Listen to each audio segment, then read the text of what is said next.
Something I think is quite striking about the situation we find ourselves in.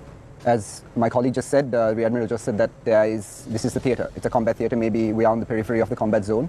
But we know, for example, that the United States has assembled a multinational, multi-nation alliance, a coalition. I think the operation is called Prosperity Guardian.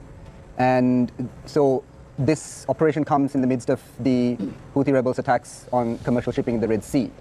I want, obviously, to impress upon everybody in the audience that commercial shipping is extremely important for the global economy, important for things like inflation, and it's obviously a crucial part of the world economy. Now, having said that, in such a situation when there's money on the line, Western nations have come together and had a very clear option of pushing back against this.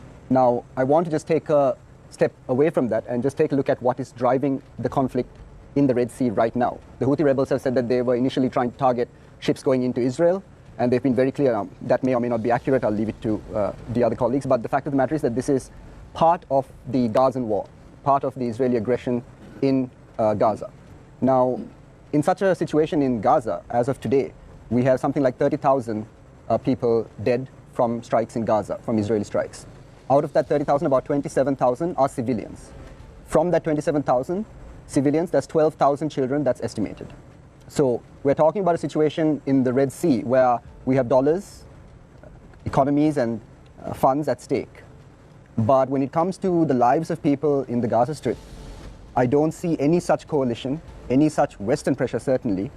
The Sri Lankan government, at the very least, with the majority of other governments, we've called for a ceasefire. But on the other side, we still haven't seen, other than a brief period of 7 days in late December, hostilities have only worsened.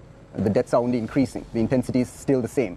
So I just want people to understand that it's a very striking fact that we have that to protect commercial interests, the United States and Western countries are dragging in ships from as far as the Indian Ocean from Sri Lanka. Okay. But to protect lives, there is significantly less urgency.